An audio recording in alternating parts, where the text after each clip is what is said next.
Let's dig into number 9 on test 1. So hit pause, go ahead and turn in your red books to number 9 on test 1. Now, as you're looking at this question, you're going to notice it is a word problem. But have no fear, we have the word problem strategy.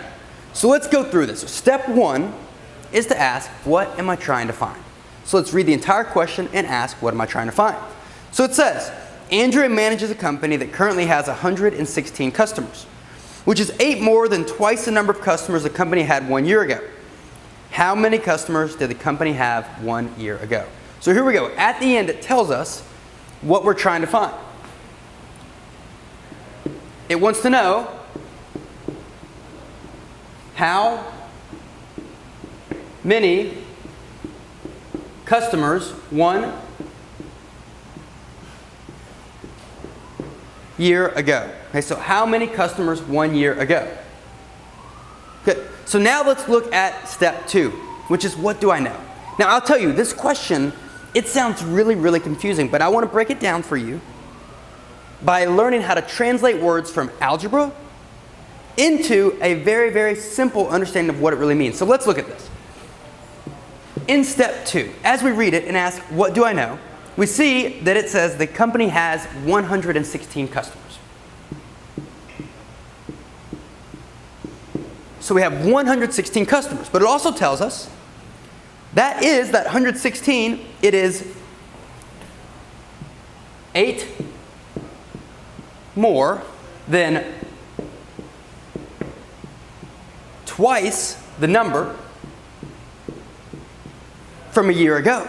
But let's take this jargon and let's put it into simple terms. Okay? So watch what I'm going to do here. 8, as we learned in translating words from algebra, is just 8. Easy, right? More, that is plus. And then we have twice, so double, okay? The number, which for simplicity's sake, we can just write in. So what we've done now is you've created one of these complex formulas that's going to impress your friends. And we can use it to solve this question. So let's put it into action, right? We know that we want to know how much it was a year ago, and we know there's 116 customers. So we take this, and we go to step 3 to solve this problem. And if we know a year ago this is how it was, and now there's 116 customers. That's where I'm pulling that number from. We can now solve for n. This is the fun part, right? So as we solve this, you can go and hit pause. I'm going to rewrite this up here.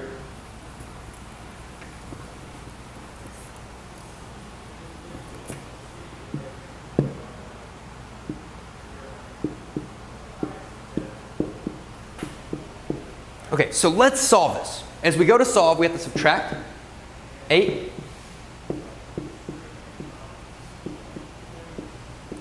And now we get 2n equals 108. And then we solve for n. We divide by 2.